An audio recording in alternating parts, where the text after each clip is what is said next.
na pesquisa afirmam que esse número seria menor. Isso revela que as medidas de distanciamento social e de isolamento, mesmo não sendo seguidas na prática por uma parcela significativa da população, que precisa sair de casa para trabalhar, possui amplo apoio. Já em relação ao ponto da curva em que estamos na crise do coronavírus, 68% afirmaram, no momento da pesquisa, que o pior ainda estaria por vir, enquanto que para 22% o pior já teria passado.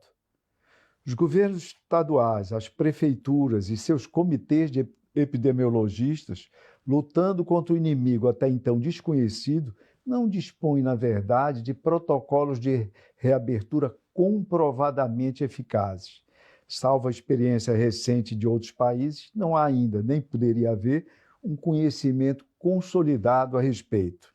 Sem contarem com a coordenação do Ministério da Saúde, eles enfrentam a crise sanitária ao mesmo tempo em que necessitam administrar a pressão dos segmentos econômicos pela retomada das atividades. Pressão que vem desde as grandes empresas até os trabalhadores informais e desempregados, que não conseguem sobreviver com auxílio emergencial. Para governadores e prefeitos, todas as opções postas são difíceis.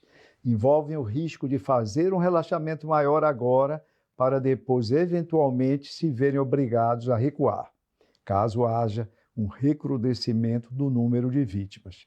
Esse temor é o que explica, inclusive, a interferência da justiça em alguns casos. Nas próximas semanas saberemos se as estratégias de reabertura que estão sendo adotadas agora deram certo ou não. Bem, governador, o senhor anunciou há pouco tempo um plano de reabertura de São Paulo. A capital já anunciou hoje que vai reabrir o comércio já essa semana, alguns shoppings já reabriu concessionárias, autorizou escritórios a funcionarem. O Brasil, São Paulo também, é um dos poucos países do mundo que está reabrindo a sua economia, ainda que lentamente, paulatinamente, mas no momento em que a curva de infecção ainda sobe, mesmo que mais lentamente aqui em São Paulo. O que mudou, governador? O recomendável não seria a gente esperar um pouquinho mais para fazer essa reabertura de forma mais segura? Mônica, o que determina aqui os programas de São Paulo não é a vontade do governador, é a decisão do Comitê de Saúde, o Centro de Contingência do Covid-19.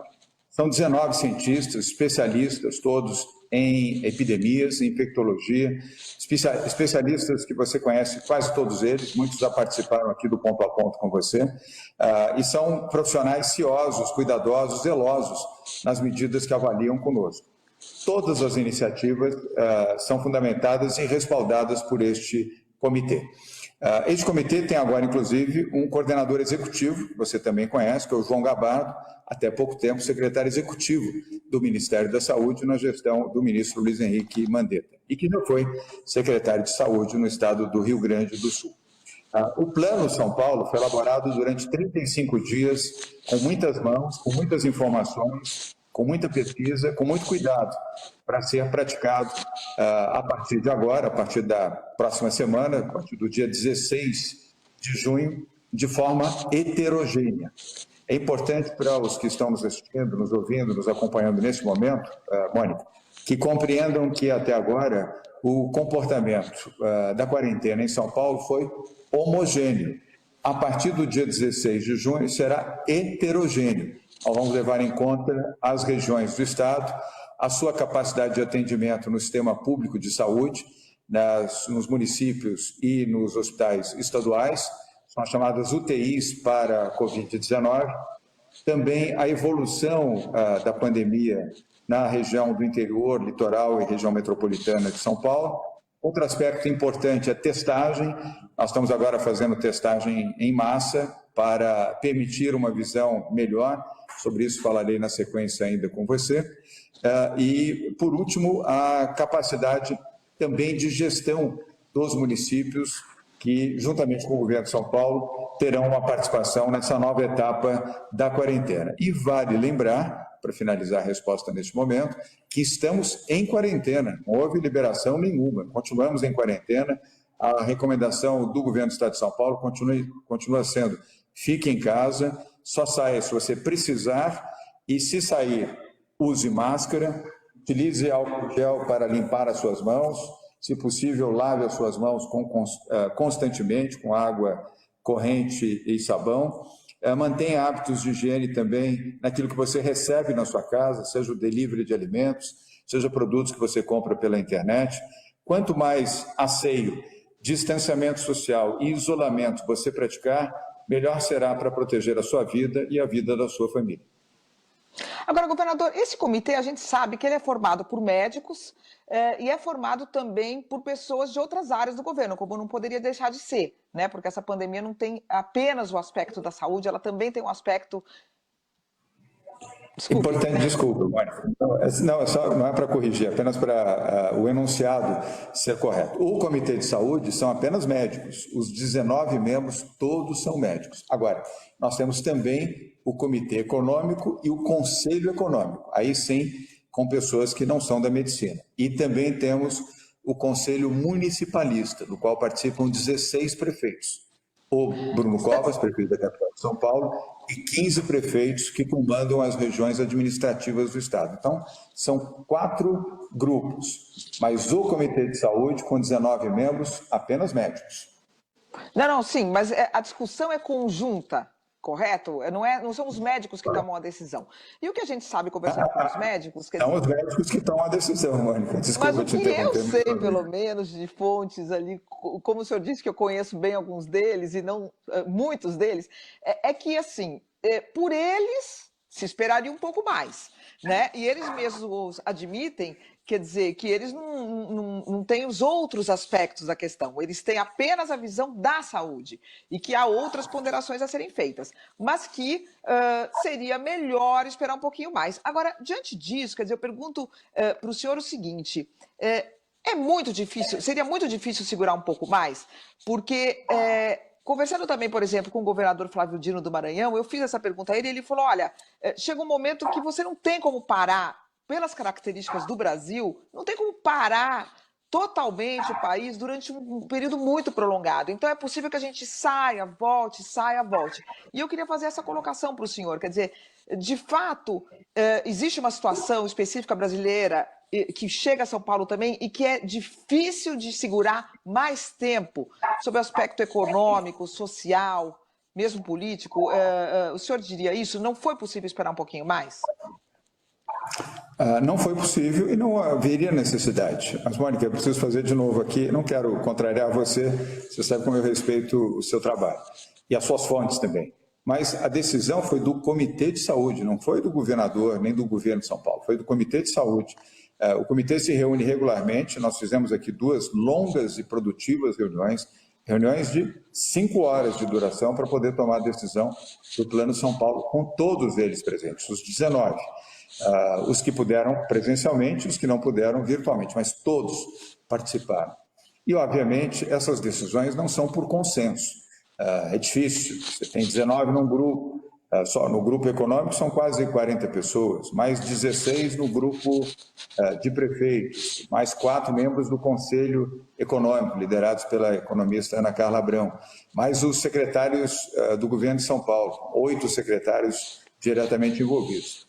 Mas no Comitê de Saúde, como a orientação e o ir ou não ir, abrir ou não abrir, depende exclusivamente do Comitê de Saúde, a maioria tomou esta decisão e os que tinham posições não exatamente estas, aceitaram, eram minoria em relação à maioria, e aceitaram dentro de critérios muito cuidadosos que nós estamos seguindo. Então, é apenas para posicionar isto a você. Sobre o Dino, sobre o Flávio Dino, eu queria registrar aqui o trabalho muito sério que ele vem realizando lá no Maranhão.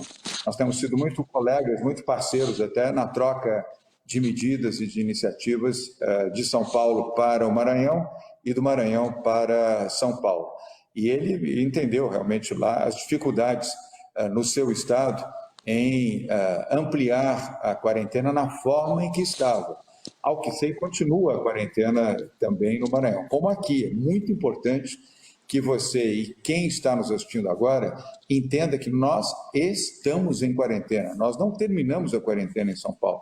E tem que antecipar, não vamos encerrar a quarentena agora, no dia 15. Não há condição para isso. A ciência, a medicina, a saúde indicam claramente que nós temos que prosseguir na quarentena. Porém, ela será uma quarentena flexível, uma quarentena heterogênea. Aonde tivermos uma situação de suporte de saúde melhor na região, na cidade, onde tivermos uma incidência menor do vírus, aonde tivermos um controle efetivo da operação para não haver nenhum colapso, não há razão de manter um fechamento homogêneo. Então, isso é importante. Isso já foi feito em outros países do mundo com sucesso. Nós temos uma uma consultoria aqui, que é a Deloitte, que nos atende já há 85 dias e que analisa diariamente o resultado de 50 países do mundo. Informações dos países que estão à nossa frente, ou seja, onde a pandemia chegou a 2 ou 3 semanas à frente do Brasil. Isso nos ajuda muito a regular e estabelecer caminhos corretos para São Paulo e para o Brasil, caso específico aqui de São Paulo, e evitar caminhos que não produziram bons resultados em outros países, como, por exemplo, na Espanha, que é um país que tem a dimensão de São Paulo e a população muito semelhante. São 46 milhões de habitantes, a Espanha cerca de, e a mesma população praticamente aqui no estado de São Paulo. Esta quarentena heterogênea é essa denominada Plano São Paulo. E que amanhã, Mônica, amanhã, quarta-feira, teremos uma longa coletiva de imprensa aqui no Palácio dos Bandeirantes, às 12h30, apresentando as fases. São 5 fases, você já falou sobre isso algumas vezes. A fase vermelha, que é a da quarentena absoluta, a fase laranja, quarentena com alguma flexibilidade, a fase amarela, é a quarentena com um pouco mais de facilidade, depois temos a verde e, finalmente, a azul. São 5 fases. Não há nenhuma região no estado de São Paulo além da fase laranja. Nenhuma.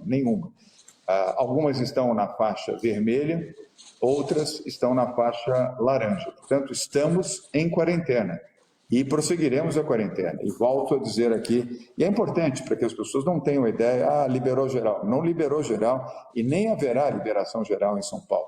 Estamos em quarentena. Não é por outra razão que eu estou de máscara aqui falando com você, não é para, parecer aqui fashion com máscara, é porque é necessária a utilização de máscara num ambiente, nós temos outras pessoas aqui em torno acompanhando, e essa é a recomendação da saúde, ficar em casa, permanecer em casa, só sair se for necessário. O mundo virtual chegou e vai ficar.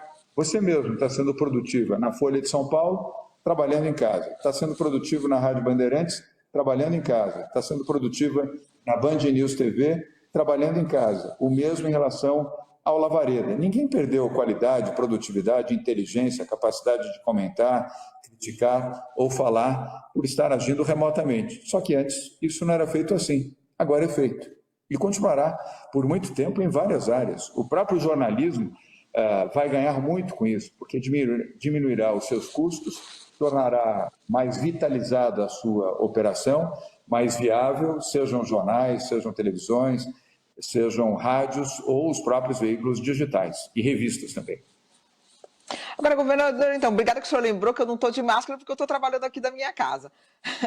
Mas eu queria aprofundar um pouquinho com o senhor, quer dizer, a complexidade dessa situação que o senhor, como gestor público, está vivendo. Quer dizer, o senhor fala das zonas laranja, que vão ter um pouco de abertura, alguma flexibilização, das zonas vermelhas, que vão ter ali que se manter mais fechadas, apesar de nunca a gente ter conseguido um isolamento total, ou só no começo um isolamento muito grande, mas depois a coisa foi, o senhor várias vezes fez esse alerta, né? O isolamento foi caindo, quer dizer, muito difícil de manter realmente um isolamento num nível muito alto. Agora, por exemplo, se a gente pega uma cidade como São Paulo, a capital, que está na zona laranja, uma abertura do comércio. Vamos pegar aqui o comércio popular de São Paulo, que atrai pessoas do país inteiro, que atrai pessoas do estado inteiro para virem aqui, por exemplo, comprar. Estou dando só um exemplo específico, que vão ser pessoas da região justamente que está tendo um incremento da doença vindo para São Paulo, ou pessoas da Grande São Paulo, porque não há nem fronteiras entre essas cidades.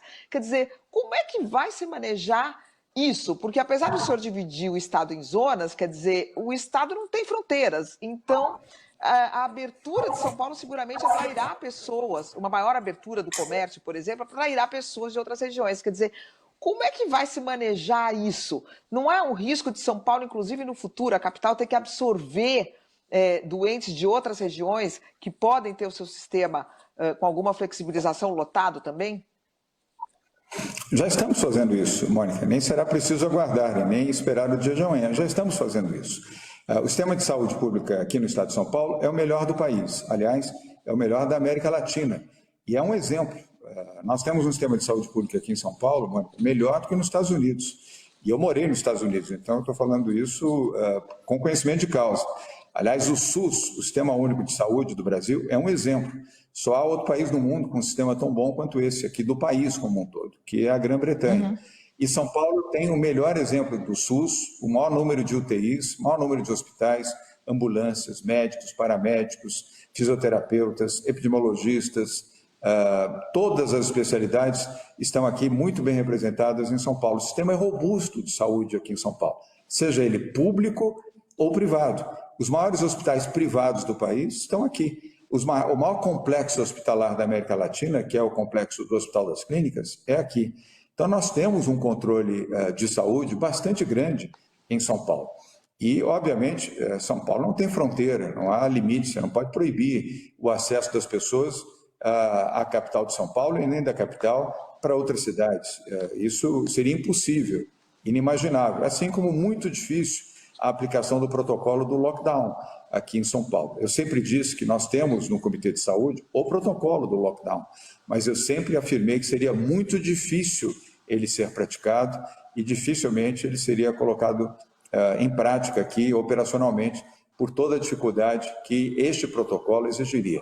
O protocolo vermelho, a faixa vermelha, é antes do lockdown. O lockdown, eu diria que é chamada faixa preta, similar ao medicamento de faixa preta. A faixa vermelha é onde nós estamos no momento. Então, o sistema de saúde em São Paulo está bem. Hoje nós estamos com 67,5% de ocupação das unidades de terapia intensiva. Recebemos mais de 1.100 respiradores esta semana. Temos mais 900 respiradores chegando nesta próxima semana, o que aumenta ainda mais a nossa capacidade de unidade de terapia intensiva. Hoje já são 7.100 leitos de terapia intensiva no estado de São Paulo. É a maior oferta de leitos do país, que está aqui em São Paulo. E eu falo isso com muita tranquilidade, Mônica, não para um autoelogio, porque é a história de São Paulo. São décadas de trabalho na saúde. O Hospital das Clínicas, quando eu assumi o governo de São Paulo, já era o maior complexo hospitalar da América Latina e reverenciado no mundo. O Instituto Butantan, aqui em São Paulo, é o maior produtor de vacinas da América Latina, um dos 3 maiores produtores de vacina do mundo. E está trabalhando, inclusive, conjuntamente com a China, para a produção de uma vacina contra o coronavírus, além dos ingleses, americanos, alemães, que também avançam bastante rapidamente, felizmente, aliás, para a produção da vacina, que provavelmente no primeiro trimestre ou quadrimestre do ano que vem já teremos a vacina. Esse é o grande desafio do tempo, espaço e tempo, termos o menor número possível de pessoas em óbito para chegar ao momento de termos a vacina em todo o mundo, preservando vidas. Esse é o grande desafio do Brasil e de todas as outras 215 nações que estão enfrentando o coronavírus. São 216 países com coronavírus em todo o mundo. Mônica, São Paulo está bem preparado. O Plano São Paulo foi, repito, elaborado com extremo cuidado, extremo zelo, com a participação direta de médicos e cientistas. Nós estamos aqui tranquilos, atentos, diariamente fazemos esse monitoramento e quero dizer a você aquilo que eu mencionei recentemente numa entrevista para a Folha de São Paulo. Nós não temos aqui compromisso com o erro. Se por alguma circunstância houver um aumento de óbitos, além daquilo que está dentro de um mapa triste de óbitos que teremos pela frente, não teremos a menor dificuldade em dar um passo para trás. Ou seja, se houver qualquer circunstância que exija isso, São Paulo vai atuar. A mesma coragem que estou tendo para avançar, terei para recuar se necessário. Agora, governador, eu conversei com o ministro Luiz Henrique Mandetta também recentemente, e ele até numa live junto com o ministro Gilmar Mendes, do Supremo Tribunal Federal, no fim de semana, ele explicou, quer dizer, quando se pergunta a curva brasileira, como ela vai se comportar. E ele falou, são muitos Brasis, as ondas vão chegar de forma diferente em cada lugar, há regiões que ainda não foram alcançadas, há regiões que vão para a rua e depois vão ter que voltar, porque pode ter uma segunda onda ou não. São Paulo, esse comitê de médicos e de cientistas, quer dizer, nessas conversas, qual é a previsão? Eu sei que é um pouco de futurologia, no fundo, mas diante dos números que nós temos e da evolução da doença, qual é a previsão aqui nessa região, que é a mais populosa do país, de curva? Quando é que o senhor acha que, de fato, ela começa a arrefecer? Neste mês de junho. Neste mês de junho, nós vamos atingir o platô. A informação não é minha, é do Comitê de Saúde. Eles têm os dados, as informações e as projeções algorítmicas também para isso. Tem 2 cientistas que só cuidam disso nesse grupo de 19 membros. A indicação é que o platô, ou seja, o atingimento desse pico e o platô durante um certo período, começa agora no mês de junho, vai ao mês de julho e em agosto ele começa gradualmente a decrescer. Um fato importante... Mesmo com essa flexibilização que vai diminuir o isolamento? Sim, a resposta é sim. E, Mônica, o mais importante aqui é preservar vidas. Preservar vidas significa não ter óbitos ou diminuir, achatar o número de óbitos. Infectados, temos muitos e ainda teremos muitos, Mônica. Essa é uma realidade triste, dolorosa, mas inevitável. O importante é não termos óbitos, é pessoas que não venham a perder a vida pela infecção do coronavírus. Nós começamos aqui em março do ano passado com 68% de todas as mortes no país. Hoje estamos com 21,3% do número de mortes no país. Ou seja, São Paulo vem achatando o número de óbitos exatamente pelo programa eficiente que vem empreendendo na área da saúde e na preparação também dos hospitais públicos, municipais e estaduais.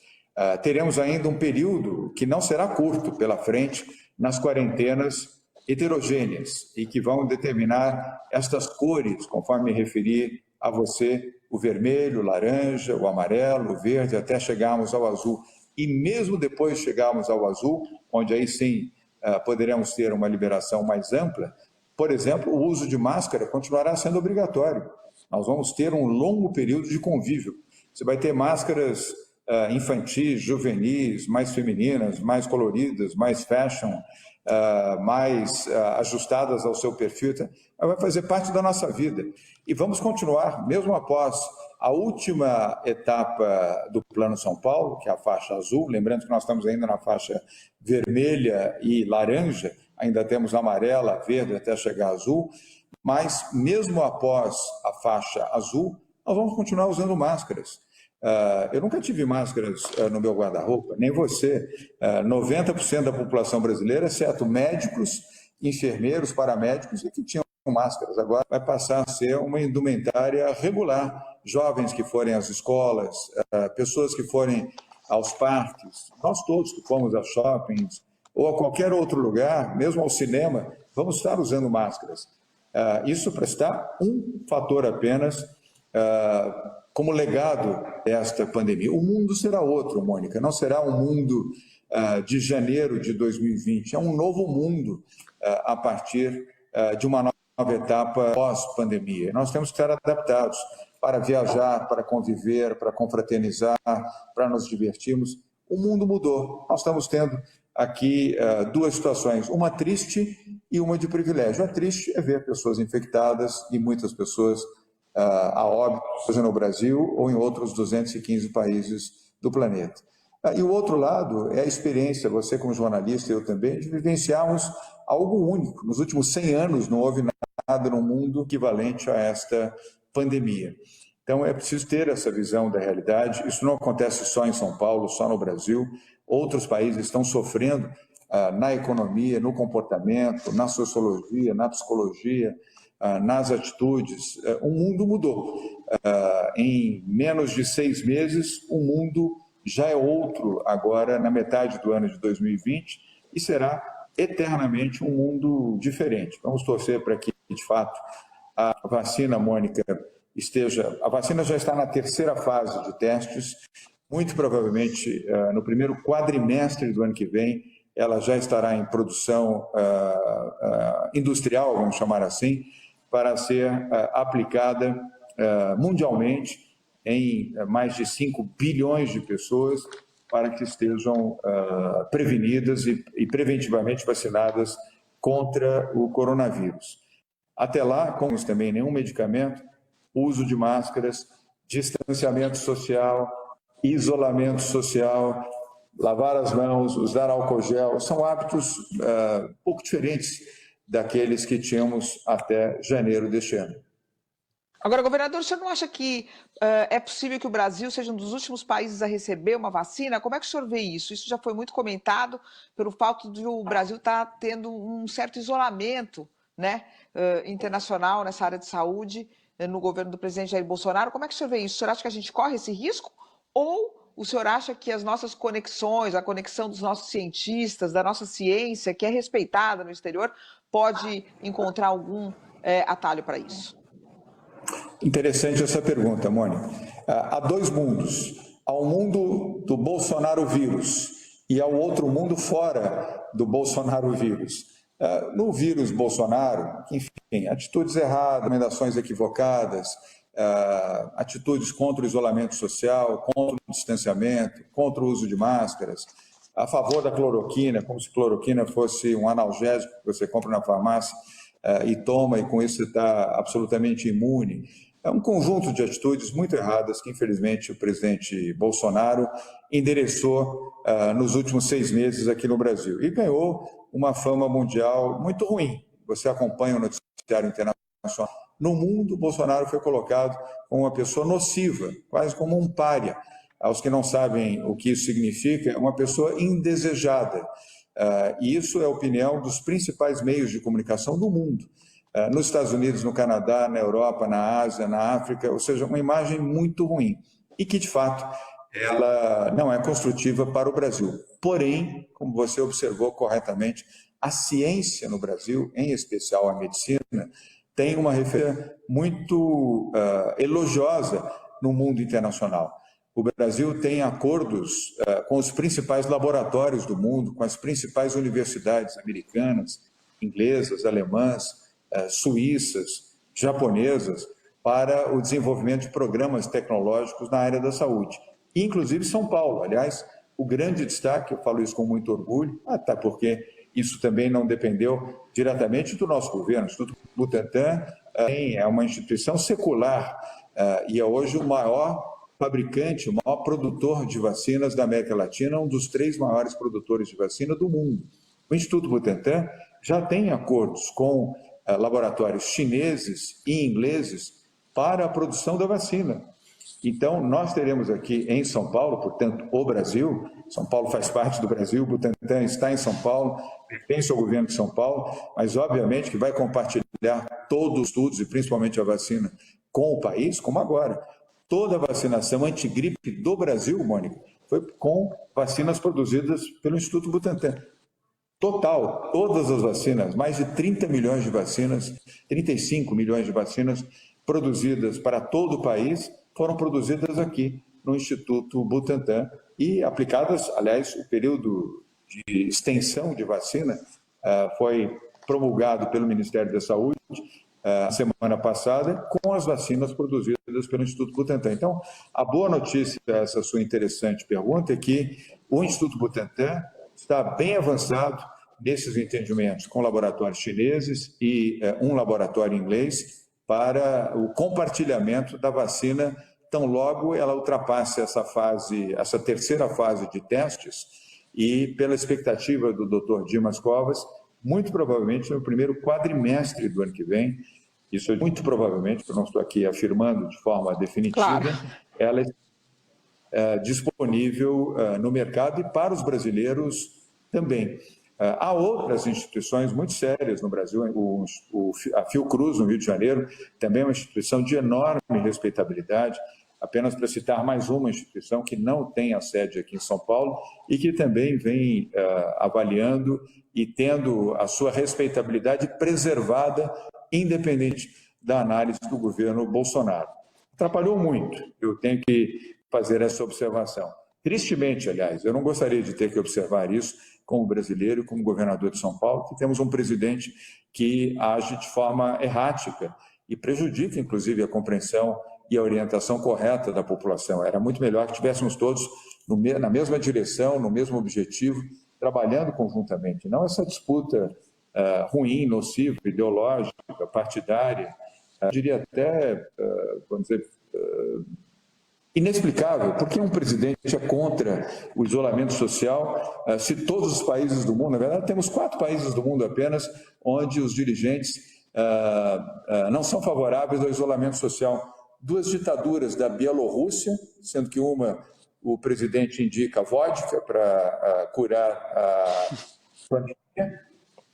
Um outro vizinho que também, obviamente, tem esse péssimo comportamento, ser contra o isolamento social, a Nicarágua, com o ditador Daniel Ortega, e o presidente do Brasil. Só 4 nações do mundo, em 216, têm uma visão errática. Infelizmente, o Brasil é uma delas. Mas graças ao trabalho dos governadores, Mônica, dos 27 governadores, indistintamente, nós temos proteção e um caminho correto para os brasileiros. E como somos uma república federativa, veio para fazer um comentário nessa fase final aqui da entrevista com você, elogiando o Supremo Tribunal Federal, que decidiu acertadamente que a orientação para a pandemia deveria ser, como está sendo, dos governadores e também dos prefeitos.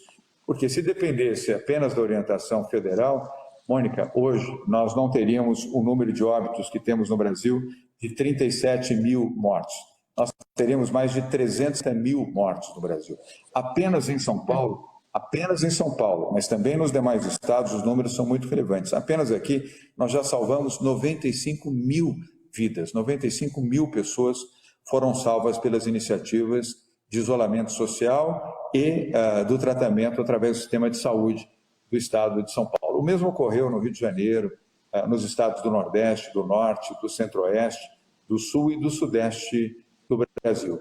Mas graças ao trabalho corajoso desses governadores, entre os quais um dos quais você mencionou, que é o Flávio Dino, lá no Maranhão. E olha, minha posição ideológica é completamente distante da posição... Ele é comunista e o senhor é um liberal, né? Sou um liberal, imagina, é o oposto, eu estou do outro lado. Mas, dada essa circunstância, ele merece elogios, porque ele agiu corretamente. Ele não agiu ideologicamente, ele não agiu partidariamente, ele não agiu pelo interesse pessoal dele, ele agiu pelo interesse da população do estado do Maranhão. O mesmo em Pernambuco, o mesmo na Bahia, no Sul, e por aí vai. Eu queria fazer a última pergunta, 2 em 1, que é a seguinte: nós já estamos com a terceira gestão do Ministério da Saúde, e agora são os militares que estão gerindo, que estão comandando a saúde no nível federal. Então eu queria saber como é que o senhor está vendo o desempenho dos militares que assumiram essa missão. O ministro Mandetta também fez uma observação no fim de semana, dizendo que muitas das coisas que o Ministério está fazendo se deve a uma lealdade burra e genocida, uma lealdade militar burra e genocida. Eu queria saber a opinião do senhor e, para finalizar, se o senhor acha que em algum momento, nessas últimas semanas, nesses últimos meses, ou se nós corremos um risco de ver de volta um regime autoritário no Brasil. Então, 2 perguntas em uma, tem a ver com militares, mas uma é sobre a saúde e a outra sobre a situação política geral, para a gente finalizar aqui o ponto a ponto. Tá bem. Em relação à saúde, Mônica, de fato, primeiro, o Ministério da Saúde, ele, de forma geral, ele é bem estruturado. Certamente o Mandetta deve ter comentado isso com você. Tanto é que de lá nós trouxemos para São Paulo o ex-secretário executivo da Saúde, do Ministério da Saúde, o João Gabardo, que já estava lá há muitos anos. E quando o Mandetta chegou, o Gabardo já estava lá, assim como o Wander e outros que ganharam grande destaque no início da pandemia, quando o Luiz Henrique Mandetta ainda era o ministro. O ministro Nelson Teich foi correto até onde pôde ser, inclusive durou pouco, exatamente porque ele não queria assumir o compromisso de recomendar indistintamente ou de maneira generalizada o uso e aplicação da cloroquina ou da hidroxicloroquina. O atual ministro interino, o general Eduardo Pazuello, eu queria até destacar isso, Mônica, do ponto de vista das tratativas com o governo de São Paulo, ele tem sido muito correto conosco aqui. Eu imagino que também esteja sendo correto com outros estados. Ele não impôs aqui nenhuma medida ligada à cloroquina ou à hidroxicloroquina, atendeu às solicitações relativas ao fornecimento de respiradores para São Paulo, o que ele prometeu, ele cumpriu. Temos ainda um acordo de leitos que ele se comprometeu a cumprir, tenho certeza de que ele o fará nas 2 próximas semanas, o acordo que prevê a destinação de leitos privados para o atendimento de unidades de terapia intensiva. Então, eu não quero aqui fazer análise científica do ministro. Do ponto de vista do trato, ele tem cumprido adequadamente. Agora, há um ponto a destacar. Esta última decisão do presidente Bolsonaro, imposta, como você colocou, ao Ministério da Saúde, para maquiar números, para esconder, de fato, o número de pessoas infectadas e de óbitos, ou até rever o número de óbitos, é de um equívoco monstruoso. Eu diria até, é algo condenável criminalmente. Você não pode, diante de uma pandemia, esconder dados, informações e omitir isto, seja do mundo científico, seja da opinião pública de forma geral. Mas eu posso imaginar, sabendo do sofrimento que teve Luiz Henrique, médico, o sofrimento que teve o médico também, Nelson Teich, o sofrimento que o atual ministro, que é médico, não obstante ser também general da reserva, deve estar tendo, recebendo orientações ou determinações diretas do presidente da República e do chamado gabinete do ódio. Eu imagino o desconforto de alguém recebendo orientação para fazer aquilo que ele não acredita e entende que não é o adequado. Por isso que o Conselho Nacional dos Secretários de Saúde adotou a medida, Mônica, nos 27 estados, de disponibilizar as informações que diariamente nós temos, às 16 horas, portanto, hoje já temos as informações das últimas 24 horas e todos os demais estados brasileiros para a consolidação pelo Conselho Nacional de Secretários de Saúde ou a este consórcio feito por veículos de comunicação, que também ser o consolidador destas informações para garantir a transparência das informações aos brasileiros. Não há como enfrentar pandemia sem informações claras e transparentes. Em relação à questão da democracia, você sabe que eu sou filho de um deputado federal, meu pai já falecido, foi cassado e exilado pelo golpe militar de 1964. Meu pai foi cassado na primeira lista, foi o 17º parlamentar cassado pelo ato número 1, no dia 1º de abril de 1964. Eu fui para o exílio com ele, eu fiquei 2 anos no exílio, junto com a minha mãe e junto com meu irmão menor, Raul. Eu vivi as agruras de uma ditadura no Brasil. Eu não li sobre a ditadura ou assisti documentários, eu vivenciei a ditadura no Brasil, seja pelo sofrimento do exílio do meu pai e da minha mãe, e meu e do meu irmão, seja quando voltamos ao Brasil, ainda no regime ditatorial, que se manteve até 1974 no Brasil. É lamentável que um governo eleito democraticamente tenha essa visão autoritária e essa propensão para resgatar a ditadura no Brasil. Eu já disse e reafirmo a você, não hesitarei como governador de São Paulo, com os 11 milhões de votos que recebi para me eleger como governador de São Paulo, a agir em defesa da democracia. Aqui em São Paulo, nós não nos curvaremos em nenhuma hipótese a qualquer projeto autoritário, seja de que origem for, por qualquer justificativa, para a retomada da ditadura militar. Como eu já disse, em São Paulo, não. Aqui, não. Nenhuma medida autoritária será aplicada sem que São Paulo saiba agir. Agir do ponto de vista da justiça, junto à Suprema Corte, agir do ponto de vista da mobilização popular em defesa da democracia, da liberdade de expressão, do direito dos veículos de comunicação, do direito aos jornalistas de exercerem a sua profissão, do direito de outros setores da sociedade civil de se manifestar e de preservarmos a democracia no Brasil. Fique certa de que a bandeira de São Paulo será sempre a bandeira da democracia. Governador, muito obrigada por sua presença aqui no Ponto a Ponto. Espero que o senhor retorne no momento mais fácil do país. Queria agradecer muito sua presença aqui no Ponto a Ponto. Obrigado, Mônica. Obrigado a você, obrigado ao Lavareda também. Há tempos que eu não tinha tido mais a oportunidade de participar aqui do Ponto a Ponto.